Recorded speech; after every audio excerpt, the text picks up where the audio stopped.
德文跟法文，今生你想来点什么呢？没错，今天这支影片呢，就是要来分析德文跟法文的差异。那不管你是对这两种语言有兴趣，还是目前正在苦恼到底要选哪一个比较好呢？相信这支影片提供的资讯都可以帮助到你。那我自己呢，是曾经住在加拿大的法语区，也住过瑞士的德语区。那我大学的时候呢，是辅系德文，也考过歌德 B2 呢。最近呢，也考完了法文 TEF， 大致上在 B2 等级的考试。我想透过我自己的观察还有学习经历来分析一下德文跟法语的差异，还有他们的影响力，跟我在学的过程中遇到的一些痛点，来帮助大家做选择的。那这支影片呢，也是之前在1000订阅的时候，大家有留言敲碗想要看的影片。那事不宜迟 ，Let's go！ 提到德文跟法文呢，大家第一直觉反应应该就是有性别问题。那没错，法文有阴性跟阳性，德文呢则有阴性、阳性还有中性。那其实我觉得这一点还不是说到太难处理，其实用久了大家就可以知道到底是什么样的词性，而且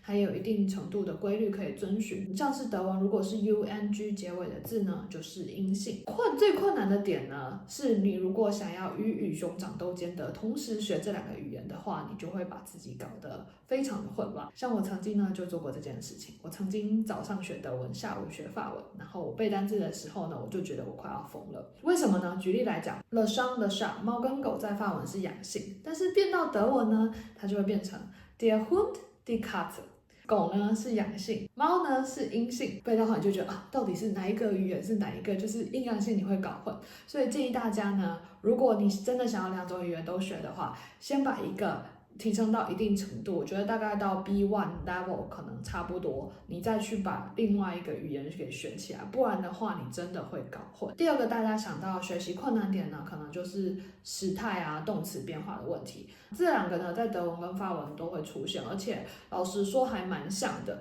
那我觉得用英文的逻辑基本上是可以学的还不错。那就是法文呢，大家可能会觉得好像听说有好多时态，那其实这点不用太担心，因为其实你正常在使用状态下，就算你到 B2 来，我觉得考试啊，大家口语中使用的那些时态就只有那些而已，其实就是跟英文是差不多的状态，可能有一些小小的细微的变化，但并不会到完全没有办法负荷。反而我觉得大家比较少提到的是德文的格位问题，就是德文有4个格位 nominative、accusative、dative、genitive。那这4个格位呢，反而是我觉得我在学德文的过程中让我最困扰的。举例来讲好了，有一只狗在跑 der Hund läuft， 它是用 nominative 助格，就是 der。假如说我要讲我看到一只狗 ich sehe den Hund， 它就会变成宾格 der 就会变成 den， 总共会有12种不同的变化，根据你把一个名词放在一个句子的哪里。这就是我自己学起来我觉得最困难的点，除了格位之外还有语序的问题，因为你常常会忘记你的动词到底要摆哪里，你太习惯用英文了。举例来讲，我明天想要去看电影 Ich möchte morgen ins Kino gehen， 你就必须要把想要去这两个动词给拆开，然后把去放在句子的最尾巴。那如果是法文呢，它就会变成 Vo aller cinema， 对吗？那它就是 Vo aller， 它就跟英文一样 I want to go。 对于英文比较好的人，我觉得其实法文还蛮好学。除此之外呢，如果德文它有动词，它有一个 prefix 的话，它的主句那个 prefix 会被丢到后面去。举例来讲 I get up every day at 6 o'clock. Ich stehe jeden Tag 6 Uhr auf. Aufstehen 是 get up 起床的意思， stehen 这个字其实是站着的意思，所以呢，它没有你没有听到字尾的话，你可能会搞混。但这个句子可能还蛮好理解，但是其他句子搞混。另外一个 bring das Buch morgen zurück， 就是他明天会把这本书还过来。那他把 zurück bringen 这个字拆开来，那动词呢永远摆在第2个位置，那它的 prefix 就被丢到后面去。那你没有听到这个 zurück 呢，你就不会知道它是要把书给还回来，这就是德文很麻烦的地方。但对于法文来讲，哪一个东西很麻烦呢？就是我觉得是听力理解的问题。举例来讲 e tavai，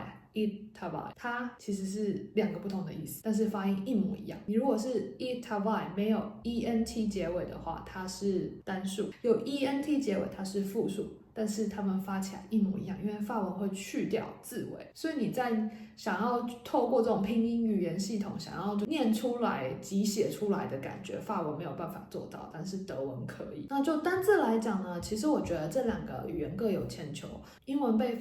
受到法文影响蛮严重的，所以很多单字其实是相通的。那德文呢跟英文就是日耳曼语系，那所以他们其实发音上其实还蛮像house， 德文是 HAUS， 那英文的 house 就是他们发音是一样的。而且我觉得德文的单字特别的好玩，因为它其实是拼凑在一起的，它很有逻辑概念。像假如说你想讲医院 Krankenhaus，它是 Krank 生病跟 House 合在一起的，所以呢，其实有时候看到一长串的德文单字，它其实没有想象中那么复杂，你只要会拆开，你大概就知道这个单字是什么意思了。就单字来讲，如果英文好的话，我觉得不是太困难，那反而是文法啊、格位啊、语序啊、听力理解啊这种问题，我觉得反而是这两种语言让人家有点抓狂的部分。相信大家听到这里呢，大致上也可以猜得到，使用这两个语言为母语的人的个性上面的差别。法国人就比起德国来讲更随性一点，更率性一点，就是可以像他们会把子音的发音全部都去掉一样，就是有些时候就是其实不用那么的在乎一个句子里面什么东西要归在什么位置。但是德国呢，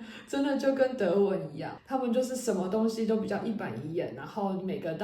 字呢都要发音的非常清楚，每个单字呢、动词呢、各种不同的词呢要放在什么位置也都非常的一板一眼。这让我想到之前我朋友在申请德国学校的时候，那个德国学校呢，就算是有 digital 的 application system， 他还要求我朋友把那个所有的东西都印下来，然后什么样的 L 加把它封起来，然后还要去德国的住哪里的办事处去认证说这个资料是他们德国认证的资料，就跟德文一模一样，做事非常的一板一眼。大家呢也可以根据自己的个性去选择想要学的语言，那我觉得学起来会比较没有那么痛苦一点。那除此之外呢，对于这两种语言的影响力，我觉得其实没有到差异太大。像是在欧洲 Dach region 就是 Deutschland， 德国 Austria，A 是 Austria， 然后 CH 就是 Switzerland， 这些以德文为主的国家以外，它其实德文的影响也有扩散到周边的东欧国家，像是捷克啊、克罗埃西亚，其实很多老一辈的人可能也有受到奥匈帝国的影响吧，就是他们其实